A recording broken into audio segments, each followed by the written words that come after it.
കഥാപുസ്തകത്തിലെ കഥ.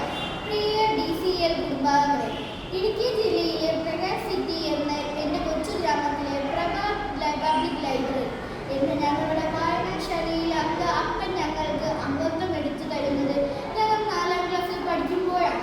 അന്ന് മുതൽ പുസ്തകങ്ങൾ ഞങ്ങളുടെ കൂട്ടുകാരായി. എന്ന് മാത്രമല്ല, വായിച്ചു കഴിഞ്ഞവരോട് വലിയ സ്നേഹവും വായിക്കാനുള്ള പുസ്തകങ്ങളോട് വലിയ ആകാംക്ഷയും ഞങ്ങളിൽ വളർന്നിരുന്നു. ഒരാഴ്ച ഒരു പുസ്തകം എന്ന വ്യവസ്ഥയാണ് അപ്പൻ ഞങ്ങൾ ലൈബ്രറിയിൽ അംഗങ്ങളാക്കിയത്. ഞങ്ങൾ അത് വായിച്ച് അതിൻ്റെ സംഗ്രഹം വീട്ടിൽ പറയണം എന്ന ധാരണയും ഉണ്ടായിരുന്നു. അച്ചാച്ചൻ എന്ന് ഞങ്ങൾ വിളിക്കുന്ന അപ്പൻ ഏറെ ഇഷ്ടം യാത്രാ വിവരണങ്ങളും ചിന്താഭാരമുള്ള നോവലുകളുമായിരുന്നു. അച്ചാച്ചൻ്റെ അംഗത്വവും കൂടി ചേർന്നപ്പോൾ ഞങ്ങൾക്ക് ഒരാഴ്ച 4 പുസ്തകങ്ങൾ ഉണ്ടായിരുന്നു.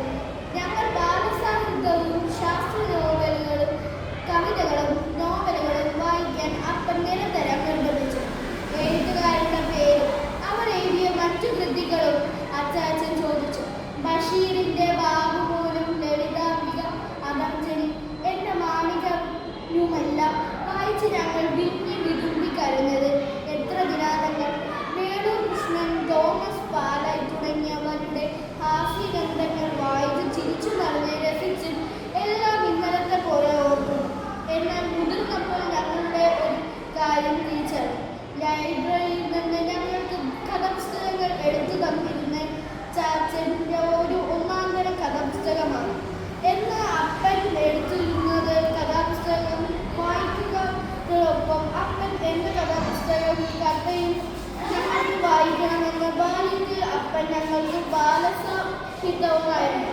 മല്ലനും മാധവും കുരങ്ങും മുയലും പോലുള്ള രസിപ്പിക്കുന്ന കഥയായിരുന്നു. അപ്പൻ കൗമാരത്തിൽ ശരിയായ തീരുമാനങ്ങൾ തെറ്റാതെ എടുക്കാൻ നിർബന്ധിക്കുന്ന ഞങ്ങളുടെ കുറ്റങ്ങളും കുറവുകളും കള്ളത്തരങ്ങളുമെല്ലാം കണ്ടുപിടിക്കുന്ന അത്ഭുത ശക്തിയുള്ള ഫാൻഡവും മാൻഡ്രേയും ഡിറ്റക്റ്റീവ് മാഹേഷും CID പുഷ്പരാജുമൊക്കെയായിരുന്നു ഞങ്ങളുടെ അപ്പൻ. ഇങ്ങനെയുടെ എല്ലാ തട്ടിപ്പും വെട്ടിപ്പും കണ്ടുപിടിക്കുന്ന സൂപ്പർമാൻ. ഞങ്ങൾ മുതിർന്നപ്പോൾ അപ്പൻ ഞങ്ങൾക്ക് വിക്ടർ ഹ്യൂഗോയുടെ പാവങ്ങളിലെ കള്ളനോട് ക്ഷമിക്കുന്ന ബിഷപ്പായി മാറി. പിന്നെ മക്കൾക്ക് പഠിക്കാനായി സ്വന്തം വസ്തികൂടം മുൻകൂട്ടി വിൽക്കുന്ന ഡാവോന്റെ ഭിക്ഷാവലിക്കാനായി. ഇന്ന് അപ്പൻ വായിക്കുമ്പോൾ അപ്പൻ ഞങ്ങൾക്ക് ആരെങ്കിലും എഴുതിയ കഥയല്ല, ഞങ്ങളുടെ ജീവിതത്തിലെ രൂപമെടുത്താൽ ഞങ്ങളോട് രക്ഷിക്കാൻ, ഞങ്ങളോട് ക്ഷമിക്കാൻ, ഞങ്ങളോട് സ്നേഹിക്കാൻ, ഞങ്ങളുടെ സ്വന്തം ശരീരവും രക്തവും നിങ്ങൾക്ക് വേണ്ടി മാത്രം എന്ന് മാത്രം പറയുന്ന ദൈവപുത്രനായ ക്രിസ്തുവായി ഞങ്ങളുടെയും കുടുംബത്തിൻ്റെയും കുരിശുഭാരം ചുമന്ന് ഞങ്ങൾക്ക് ജീവൻ ഉണ്ടാകുന്ന സ്വന്തം ജീവൻ അർപ്പിച്ച രക്ഷകൻ.